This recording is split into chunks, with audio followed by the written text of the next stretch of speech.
Real people, real opinions. Nighttime Talk with Niall Boylan. Ireland's classic hits radio. All right, welcome back. Yes, it's still raining outside. What the hell is going on? What's the story with the weather?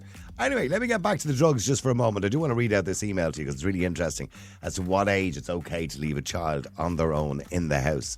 Now, the legislation around it is quite shady, by the way, can I point out. There is a suggestion that, you shouldn't leave somebody under the age of 12. That's what people generally think. But it's not illegal. And what is illegal is leaving a 12-year-old in supervision of another child under the age of 12. As far as I know in the legislation, that's illegal. Now, I want to read out this email before we go into the break, and maybe we might just take a quick call before. If we can put on maybe one or two callers just before the break as well, that'd be great, girls. Hi, Niall. I'm shaking writing this. I have never been so mad. My next door neighbour is a single mother of two. She has a 6 and an 11-year-old. Every day, I see the 11-year-old go into the house with the 6-year-old after school, and they're alone for about 3 hours until the mother gets home. I know she's trying her best to provide for them, but I'm constantly worried about these two children, so much so that I find myself trying to look in their windows to make sure they're okay. Today, the mother came over to my house and asked if I wouldn't mind going into the house tomorrow to check on them, as they will not be in school. I can't believe that. Does that mean they're home or they're going to be at home alone all day? I pretend not to judge her and agreed to do it. But I think this is appalling. Niall, I am so close to reporting her to child welfare. I don't know what to do. She is a good mother apart from this, and the children are lovely. But it just makes me so mad. Now, that is a sticky situation. I'm not going to lie to you. And if I was in that situation, I would feel exactly the same way as her. And heart goes out to the mother, who's obviously trying to make ends meet. She's a single parent with two young children. And she's trying to make ends meet. And she's no other way of looking after the kids. She probably can't afford childcare. But she's trying her best. And I get all of that. But as far as I know, the law states that you cannot leave a young child under the supervision of somebody under the age of 12. So that just about breaks the law. When it comes to children themselves, there is no particular law that says you can't leave a child in a house on their own. That's entirely up to you as a parent. Every 11, 12, 13-year-old is different. Would you leave a 12-year-old when you nip over to the shops? Probably not. Some people might and say my 12-year-old is quite mature, they wouldn't do anything stupid. And, for the most part, the 11-year-old maybe is quite a mature, streetwise 11-year-old because of the situation they're in. Clearly what's happening here, by the way, is the 11-year-old is obviously picking the 6-year-old up from school and bringing her home. There's obviously some sort of arrangement there. But I'm horrified to think of that situation. Now, I know it's only a couple of hours and the mum gets home from work, she said a couple of hours later or 3 hours later. But to me, it still sounds wrong. I don't know how you solve that problem, because if you report her, there's a possibility the children could be taken off her if she's doing something wrong like that. Although unlikely, they will try and help her as much as they can. But I want to know what you think. I mean, what is the right age? Or can you think of an age? Actually, do me a favour, I'm just curious. WhatsApp 087 188 0008 and let us know, what age, is the right age to leave a child home alone for 3 or 4 hours? What's the youngest you would think that's okay? Let me go to Rob. Rob, hi, how are you? Good night, Niall. How are you? Well? Good. Rob, when I listen to that, I find myself feeling really sad more than angry, to be honest with you. Why? Because now, I know we did it years ago. It was a kind of very normal thing years ago for that kind of thing to happen. That's right. But still, in modern world with electricity and cookers and, things that can go wrong. What's she got there? 2 young fellas, is it? Nah, my next single mum, she has a 6 and 11-year-old. She doesn't actually say whether they're girls or boys, actually, to be honest with you. The 11-year-old is going to be well able to look after the 6-year-old. I'd even go younger there. An 11-year-old looking after a 6-year-old? Come on, Rob. Yeah, sure. Well, he's not going to. I'm presuming it's a boy, right? And he's not going to see his brother or his sister or whatever throw hot water over themselves or something, or put their hands in fire. Yeah, but if something goes wrong, You know what I mean? I don't know whether their mama's leaving food out for them in the freezer or something. I don't know. But if something goes wrong, See, the mom could be out doing a job or something. which no, she is clearly. Yeah, she's clearly working. Yeah. She's working. She's trying to get a few children together and trying to keep them going. It wouldn't. You'd be getting all these agencies involved. It's a rigmarole then, and then she'd be in all kinds of trouble. What she's doing, as far as I know, now somebody can correct me if I'm wrong, but as far as I know, what she's doing is actually illegal. It probably is illegal. Yeah, but there's no law, by the way, that says a child has to be a certain age to be left alone. That's entirely up to you as a parent, right? They do recommend 12 years of age, right? But in saying that, there is a law that states that you cannot leave a young minor, in the responsibility of a child under the age of 12. So in other words, the idea that... You know that? What? It was done for me. I done it. I looked after my brother years ago. I know, my sister looked after me. I remember my ma would go out every now and again. My sister would look after me, yeah. Well, when I was that age, Yeah. And, but it was only now. Yeah, Rob, my ma would do it, but it was only now and again if she had to go to the shop or something like that. It wasn't to go to work every day. She used to have to go, and she used to go to work every day on my own. And my father's away at work as well. But that was then. It's probably different times now, obviously. Yeah. I mean, I understand she's a single mum. She's trying her best. She probably can't afford a childminder, or she doesn't have anyone local, relations, or whether there's somebody that can help her. I don't know where the father is. Maybe he should be called in here to do something about this. I mean, that's abandoning fathers. But that's beside the point. We don't know the history behind it. But I'm sure you're going to get a few callers on there now who'll be triggered, Niall. Be something like this, that the kids are in a desperate situation. One of them's going to burn their hands off himself, or But they could, but they could, Rob. They could. Yeah, they could, and they couldn't at the same time. Yeah, but you'd never forgive yourself if something happened. Imagine if something did happen. Oh yeah, I know. You'd never forgive yourself. I know. You'd be living with that the rest of your life. I left an 11-year-old in charge of a 6-year-old, and the 6-year-old had a seizure, and the 11-year-old didn't know what to do. You know what I mean? Yeah, I know. Yeah, can you imagine? Yeah. Stay there a second. Let me go to Pauline as well. Stay there, Rob. And Rob, maybe pop into another room because your phone is breaking up a little bit. Pauline, hi. Hello, Niall.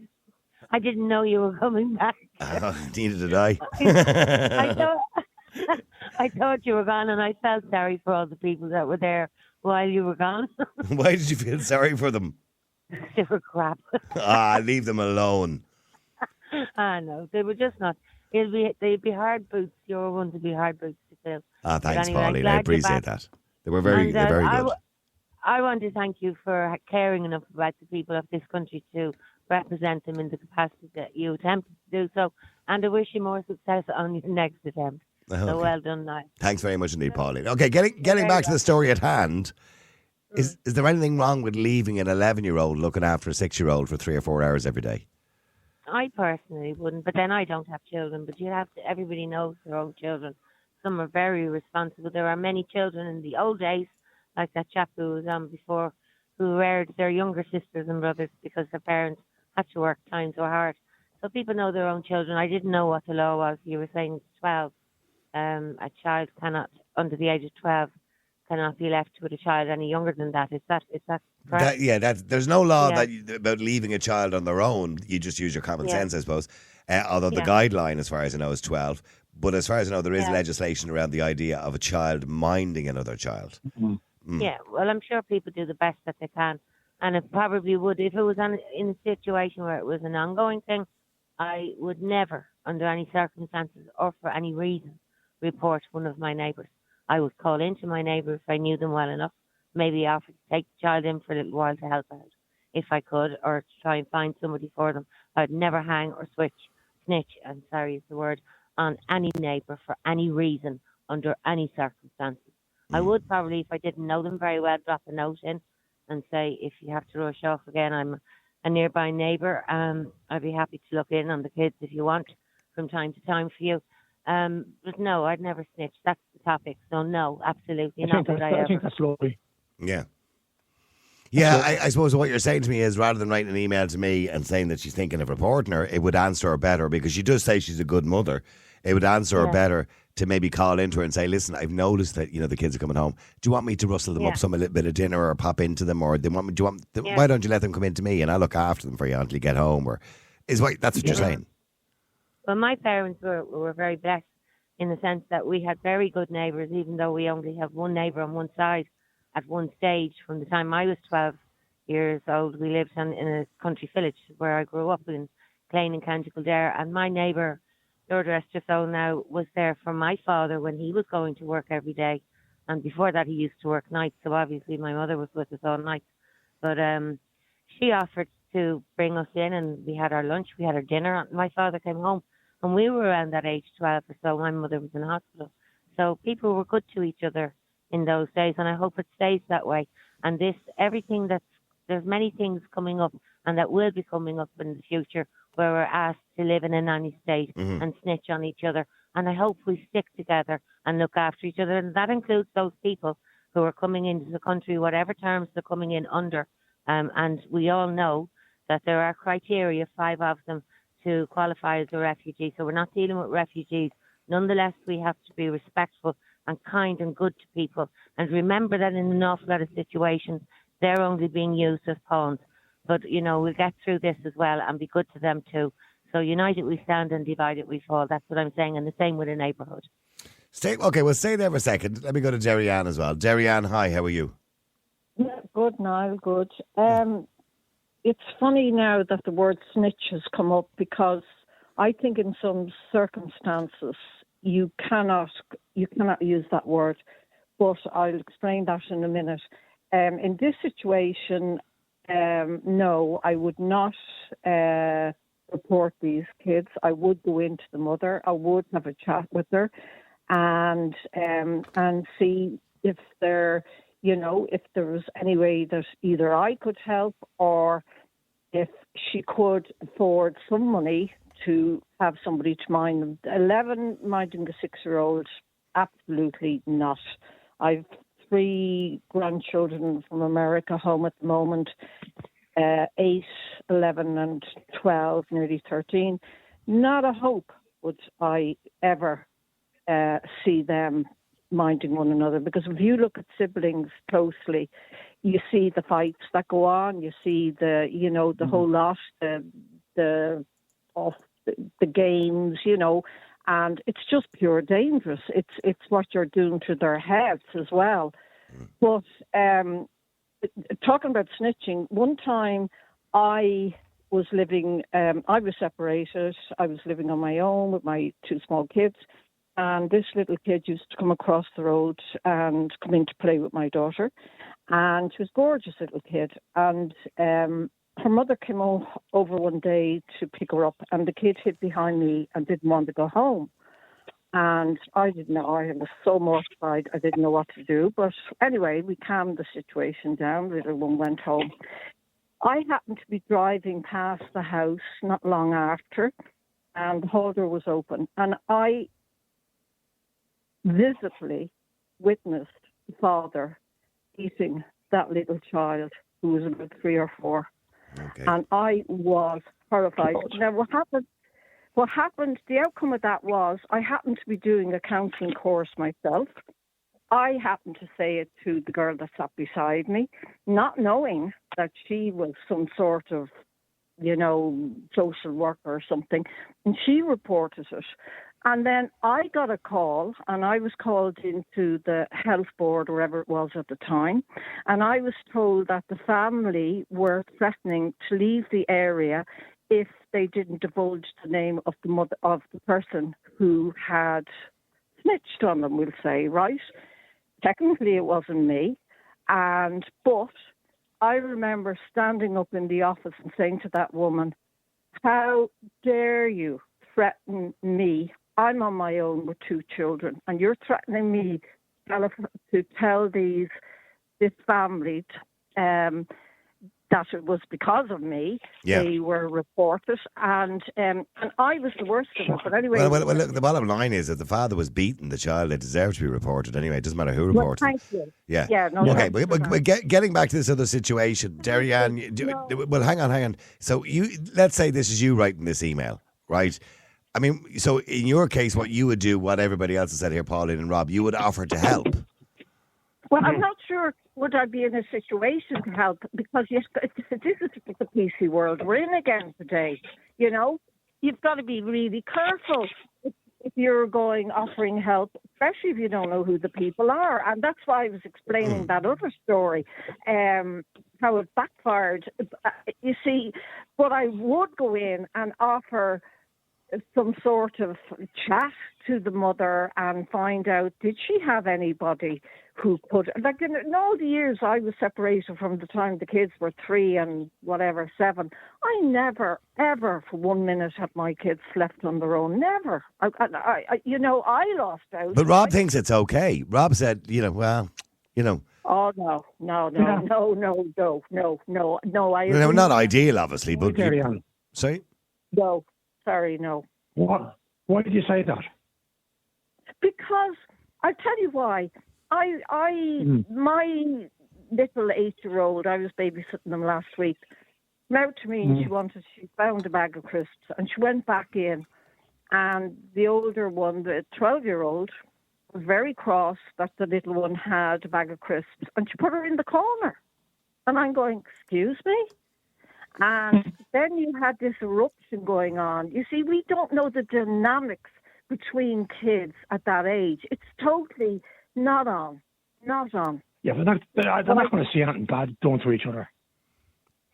Do you know what I mean? No, but you're damaging their minds and how they're growing up as independent children. And look, talking to the mother, the best thing you could do is talk to that mother. It could be the best thing that, like if that was me and I was in that situation, I would be thrilled if somebody came in and spoke to me. She might also be embarrassed if you went in and said something to her too. That's the other side of it, yeah. I mean, I'm going to be honest, Rob. I have 3 kids now. When I say kids, they're all adults now, right? But when they were young, I wouldn't have left them on their own at 12 years of age. No. Not a chance. I would never. They weren't left on their own till they were about 14 or 15 minimum. And that was just going to the shops and stuff like that. That's what I'm talking about, Niall. Even for a couple of meals or whatever, go down to the shop to get something, to get some food for the kids to eat or whatever. But I would have brought them with me at 12, or 11 actually, as this child is. At 11 years of age. It could be very intelligent. I don't know, Rob. If I was going over to the shop even to get a packet of cigarettes or something, I would have just thrown the 11-year-old in the car with me. I wouldn't leave the 11-year-old there. I leave the 6-year-old behind. No, I'd bring the 6-year-old too, of course. No, I'm talking about if it was me with an 11-year-old, I'd bring the 11-year-old. You know what I mean? Yeah. Yeah, I know. But listen, come here for a second. The mummies couldn't be watching the kids all the time. As I'm going to say, all the time, like 24/7. They can't. That's not practical.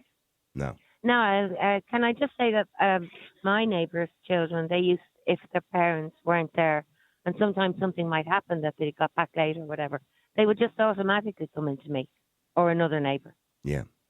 So generally, but leaving them on their own on an ongoing basis, that's a different subject. You would have to go in, and if you knew them well enough, you could. And if you didn't, you could drop a note in. And if you didn't know them and you wanted to go in and talk to them about it because they ignored the note or whatever, for example, I'd bring another neighbour with me. I wouldn't go on my own. If I was that concerned, I would offer to help.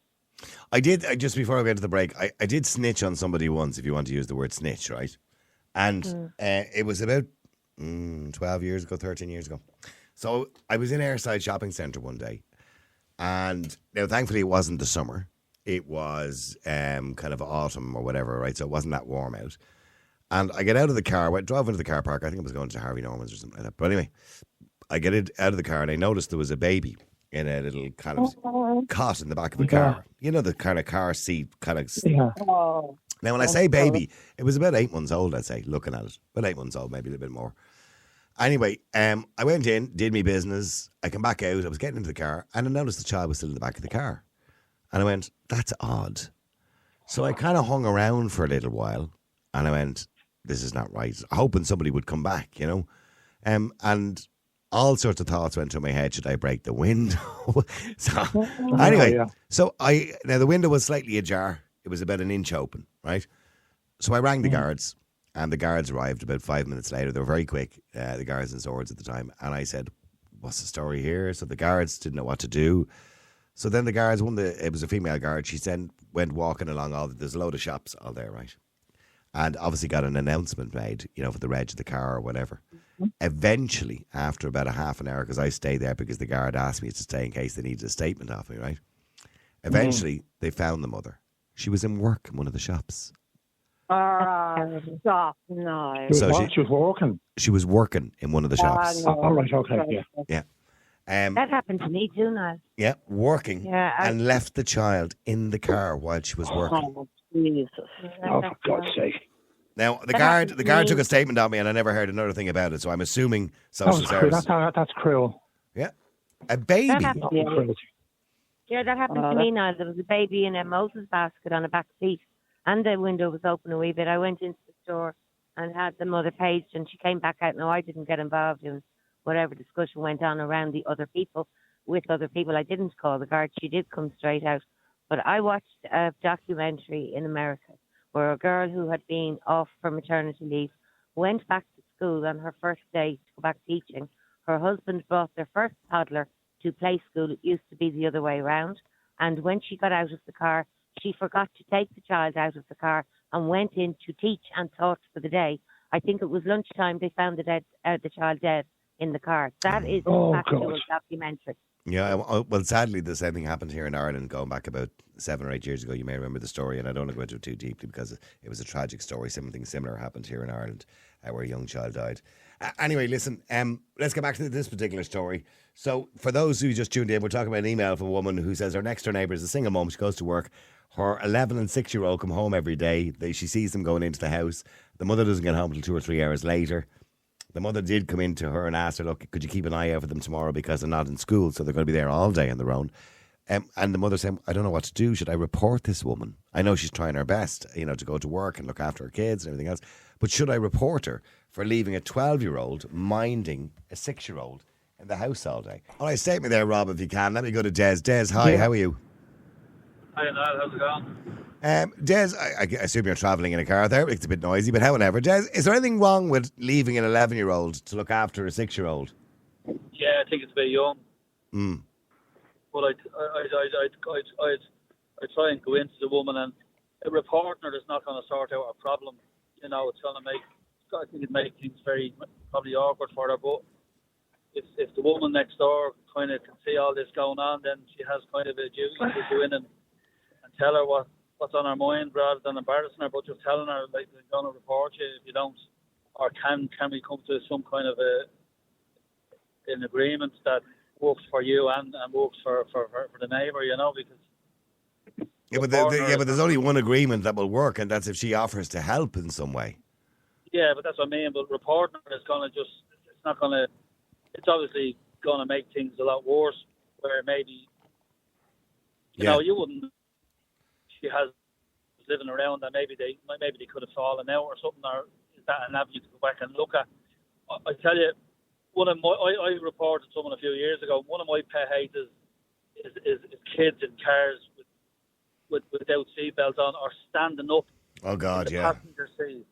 And I pick my wife up from school every day, and there was a girl that used to park in the school, and her daughter, probably about 8 years of age or so, will be getting into the front of the car and standing up on the floor of the passenger seat. And this was going on for a few days, and I was kind of getting very agitated about it and saying to myself, well, it's not my business, and then saying, well, it is my business. And so I stopped her one day and I said to her, I said, look, I'm watching you for the last few days, I said, and you're being very irresponsible with your daughter standing up in the front of the car. And she said to me, well, I only live around the corner. And I said, well, if you only live around the corner, why are you driving? And she said, well, look, she said, to be honest with you, it's none of your business. And I said, well, okay. So I ended up taking the reg and ringing the guards. The guards dealt with it then. But I just feel people think, to be grand for an hour or two, or this will be grand, but it won't be grand because then you hear of a tragedy and it's too late then, you know? Yeah. No, I know, yeah. And when you say that to people, normally they get quite defensive, by the way. You know, I know people do. Yeah. But and by the way, you're right. It is a pet hate of mine too. There's nothing worse than driving behind somebody and you see a child standing up in the middle between the two seats at the back. You know, you're going, why aren't they wearing a seatbelt? It's just bizarre. So, so you believe report them. So, Des, do you have children yourself? I have 2 girls. Yeah. Would you ever dream of leaving them alone when they were 12 years of age or 6 years of age? Never. I think 14 would be the comfortable age, maybe, to let them go to Rob, or, but Rob makes the point. When we were kids, you know. Yeah, well, it was the same. Yeah. I know it might be different. I don't know what's different about it, but our ma's left us. Yeah, exactly. You know. I remember when I was a child, my father would be working all day, my mother in the house, and I'd only hear from my mother when it was dinner time at 6 o'clock. When my father came home, I'd be out the streets all day and could have been doing anything. But I feel it was different because what's going on, like, you know, when you're looking at these two kids maybe, and they're being picked up from school and they're coming home and someone sees that happening, and then they're watching the house and they see these kids every day coming home on their own, going into the house, and then they realise that there's no adults around. You wouldn't know what could happen. You know, there's there's opportunities there everywhere now, and it's a lot different to 20, 30 years ago when I was growing, 40 years ago when I was growing up as a child. Sorry, Rob, what are you trying to say there? Go ahead. I'm just saying, she might not be a bad mother at all. Like, she might have left them out food and stuff like that they could make for themselves. Like simple stuff, like bread and ham sandwiches or cornflakes or whatever that they can put together. I mean, with no hassle. Yeah. You know, orange or whatever, orange juice. Cornflakes and orange juice in an afternoon for a child's diet isn't. Well, I'm assuming he means she'll make the dinner when she gets home herself. Do you know what I mean? Yeah, exactly. But what time could that be? Like 7 o'clock in the evening, or? She's okay. Well, she. Yeah, I'm just looking here. Every day I see the 11-year-old going into the house, the 6-year-old. They're left alone for 3 hours. So I'm assuming then that she comes home about 6 or 6:30. Yeah. Yeah. So and then, you know, is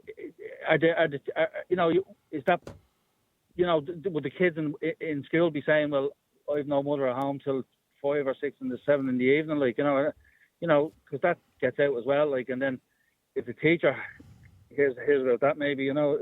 Well, see, but here's the bigger problem, because I want to say this to Rob. Rob, if you notice at the end of the email, she said she came in to me today. The mother came over to my house and asked me if I would mind going into the house tomorrow just to check on them once, as they'll be in school or they're not in school. Okay, so when they're on the holidays, what happens then, Rob? Are they then I'm assuming they're there all day on their own. Okay, so I'm assuming. Okay, so they're not up early in the morning, right? Well, you don't know. It depends on the kids. One of my kids used to be up at 7 o'clock every morning. But that's true too, I suppose, yeah. Depends on the kids. That's true too. Well, they're going to be running around the house or looking at TV or messing on their electronic games and all this stuff. Do you honestly, Rob?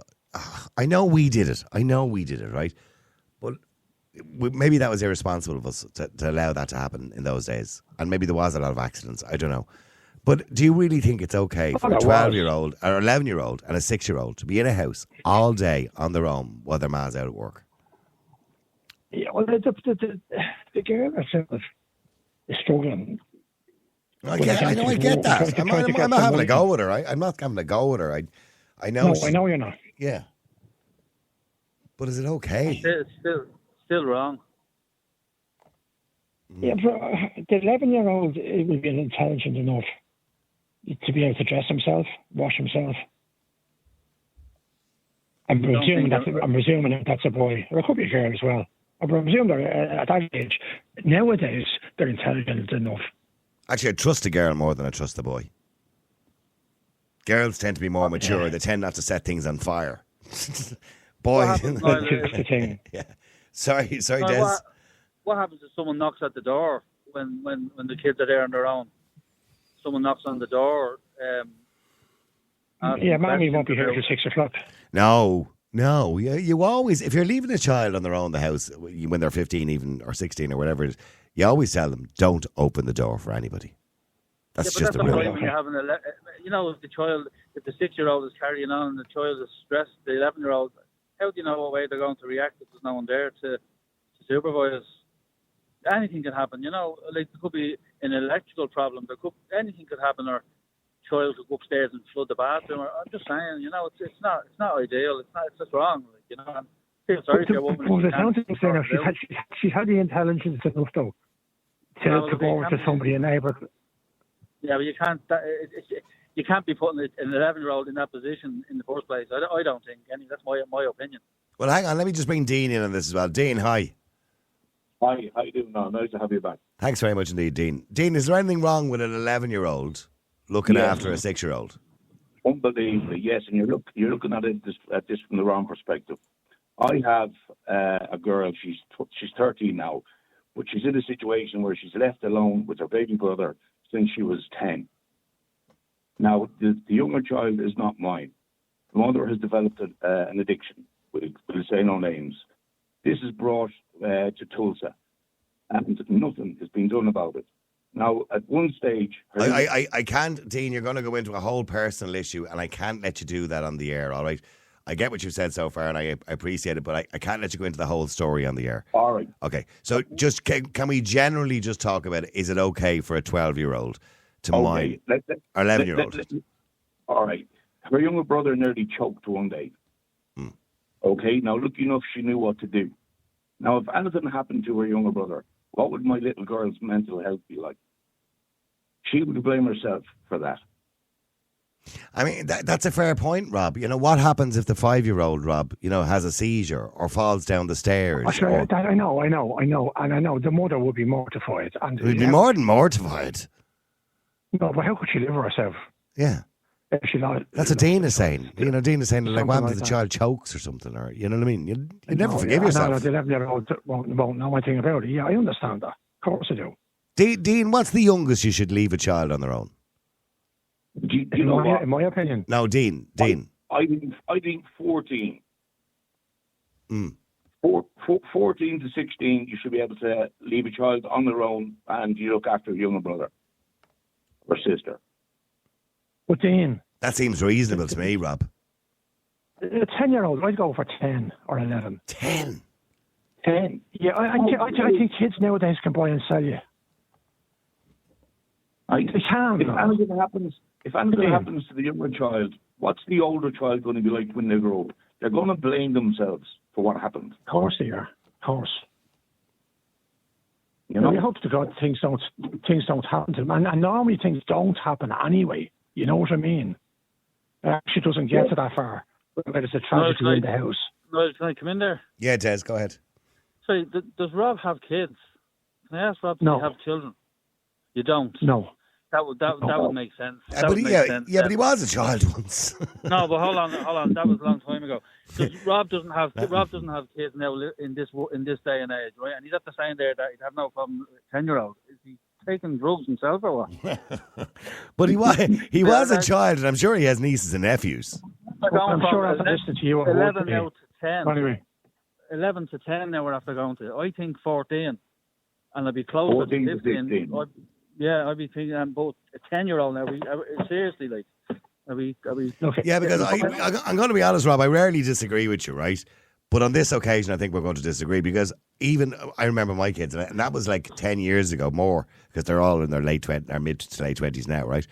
But I wouldn't, even at 14 or 15, I'd be shitting myself. I'd be ringing them all the time to see if they're all right. I was, and that's only if I was going over to the shop to Airside or something like that to grab something. I would be worried about them on their own. And that mother, Niall, that mother is probably doing the same thing with our two kids there now. Yeah, but they're very young. I would never have done what she's done. Never in a million years. I would never have left an 11-year-old at home on their own. No, even worse, would I have left an 11-year-old looking after a younger child. Yeah. She's probably ringing them every day.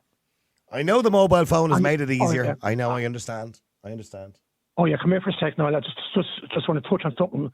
That debate thing is on 2 o'clock on CNN. Yeah, I know. Yeah, I'm looking forward to it. I just said the latest. Donald Trump has just landed in Atlanta. By the way, can I just point out Just going on. Sorry, Dean. Thank you very much indeed for your input to the show, and I appreciate it. Yeah, but Rob, just for those who are going to watch it tonight, this is the debate between Donald Trump and Joe Biden. It's on at what time did you say again, Rob? Remind me. 2 o'clock. 2 o'clock. 2 o'clock. Yeah. Now here's the On problem. CNN. Here's the problem. It's been operated by CNN. Trapper, of course, who's the chairman, and he's operating the debate, hates Donald Trump, which is really not very good, is it? That's right. CNN are operating it with a mute button on the microphones, which means they won't be able to interact with each other. They hate Trump. They hate him. They despise him. No, they hate him. Yeah, they've done everything, by the way, in the hope that he would turn this down because they don't want him to do it. They even suggested during the week that they wanted him to sit down. Did you hear that one? So they wanted the two of them to sit down, and Donald Trump said, "No, I'm not sitting down for a debate. I want to stand up." So everything they've thrown at them. So the only thing they're allowed is a glass of water, a pen, and a notebook with no notes on it. They can write notes during it, but they're not allowed to have any notes on it. They walk around. Do you remember used to walk around after a woman Hillary Clinton? No, I don't think they're allowed to walk around. They have to stay behind the podium. And the way it'll work is they'll be asked a question. They have 2 minutes to answer the question. The other, or the opposition, whoever the opposition is to the question, gets 1 minute for a rebuttal, and then they get 1 minute to rebut that. And their mics are only switched on when they're talking. It's going to be really, really weird. It's the first time a debate's been done like this, and the reason they're doing it like this is because they want to throw Trump, because they know he's not used to this kind of debate. Yeah, no, yeah. And here's the thing, right? After the State of the Union that Steve Joe gave Biden, when he gave that speech that time, and he was shouting and screaming to the whole Congress, and Trump came out the following day and said, "That man's taking drugs. You have to be on speed or something." But Donald Trump has asked for a drug test. He also did ask, and he said he's willing to take a drug test, and he believes that there should be a drug test taken because they believe they're going to pump Biden up with something just to keep him standing for 90 minutes. I believe in Trump's Camp David or wherever he's gone, he's been away for a week. He's had a team of God knows how many people running through this debate over and over again. But I believe one of the things they had to do with him was to practice standing for 90 minutes. Because he won't get to stand for 90 minutes. Well, we wait and see. There's no way Joe Biden couldn't stand for that long. I don't care. Well, where they think Trump might fall down in this particular debate, or maybe it'll be to his benefit. Oh, possibly, yeah. Is that there's no audience. So because there's no audience, and Trump loves to play to the audience because he loves the reaction of the audience. But definitely. And here's the other thing. I'll just take it just quickly, and I'll be away. This week must have been a rest for you. Has it been a rest for the last 8 weeks or whatever you were on that campaign? Oh, it was. That was hard work. I followed your camp. I followed your whole thing with a great interest. Yeah, we were. And voted for you. Yeah, we did try to put a video out every day of what we were doing, and that was great. It was lovely. Yeah, so I loved all those outside broadcasts. Yeah, so we were up at 8 o'clock, out at 7 or 8 o'clock every morning. Didn't finish. That's what I'm saying. You supposed to be that's hard work. What you were doing. Oh yeah, we'd have in car and we'd get back at 10 o'clock. We'd have our feet up, the two of us, and just fall asleep on the sofa. We'd be so tired. There was nights we didn't get back till 12 o'clock at night. And then depending if you were on an interview or something like that, or on the television or whatever. I just couldn't believe that interview by your woman Sarah McInerney with yourself. Oh, it was so wrong. It was so wrong the way she did. That was horrible. Yeah. I mean, don't get me wrong. If that interview had happened the week beforehand when you were looking for votes, I'd understand. But that wasn't the case. It was over at that stage. It was really demeaning. Of course it was demeaning. But that's the whole intention. I mean, Rob... But you did expect better. Rob, I think it was the second night, I had gone into third place, right? And Katie Hannon was on prime time, who was Katie Hannon, who's on up front. And she had the screen, the touch screen behind her with Ivan Yates. I think Ivan Yates. And I was in third place, and and here's how the conversation was going. Yeah, it looks like Barry Andrews is going to get a seat. Regina Doherty, really good chance Regina has. Lynn Boylan has dropped down a little bit there, not doing as well as expected for Sinn Féin. But again, Sinn Féin are not doing too well at the moment. Lost a few followers, a bit of support. That fourth seat could go to Aodhán Ó Ríordáin, Kieran Cuff, maybe Claire Daly if she picks up a few transfers from Breed Smith. And I'm going, for 15 minutes they've talked about this screen in front of them. My name is in third place, and they've never mentioned it once. I said, how are they? It's like journalistic gymnastics. It was just unbelievable how they could do that. Yeah. And the same with the Irish Times. The Irish Times did a summary at the weekend when it was over, and they managed to do a whole summary of the European elections without mentioning my name, which I thought was bizarre. But it was. I remember that. That weekend, that the tallies were good for you and all. You know. Well, look, my only hope for those who are interested in how transfers worked, you know, I didn't get enough first preference votes. I knew that from the very start, so I knew it was going to be difficult. I was hoping for a lot of transfers. Yeah, it's the transfers you needed. But I did have one hope towards the end, and the one hope I had towards the end was that Claire Daly got enough transfers to go ahead of Kieran Cuff and Aaron O'Riordan and knock the two of them out, and I would have got the fourth seat. But unfortunately, she didn't get enough from Breed Smith to go ahead of the two of them. And and by the way, that's why she gave me a big hug as she was going out the door, because I spent a little bit of time outside smoking with Claire Daly. And you know what? In fairness to Claire Daly, I have nothing in common with her political views. We have completely opposite views. But I have to tell you, she was one of the nicest people I met in the whole campaign. I can well imagine. She's a lovely person. Absolutely lovely person. No fair dues to you for throwing your name into the hat and putting yourself out there. I mean, that's not easy for anybody, I'd say, you know, and it must have been a life learning experience for you. Well, I spoke to somebody about. I had one of the newspapers talk to me today, but they wanted to do an interview about something anyway. But I was saying to them that in the last 7 days, Now, real people, real opinions. Nighttime Talk with Niall Boylan. Ireland's Classic Hits Radio.